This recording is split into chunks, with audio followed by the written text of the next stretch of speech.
নাটোরে ঘূর্ণিঝড় রিমালে ক্ষতিগ্রস্ত 250 কৃষকের মাঝে বিনামূল্যে সার বীজ বিতরণ করা হয়েছে।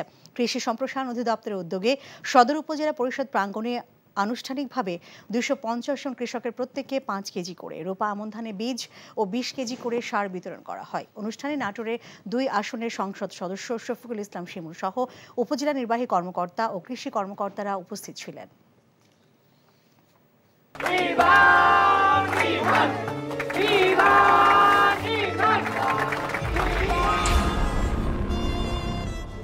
তুমি নিজের জীবনটা শেষ করলে, সাথে আমারটাও শেষ করে দিয়ে গেলে।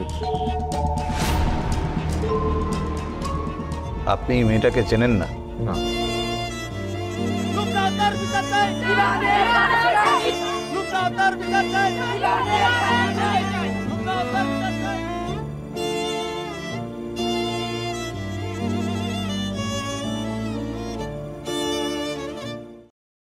এখন জন্ম সনদ দিয়ে খোলো বিকাশ স্টুডেন্ট অ্যাকাউন্ট।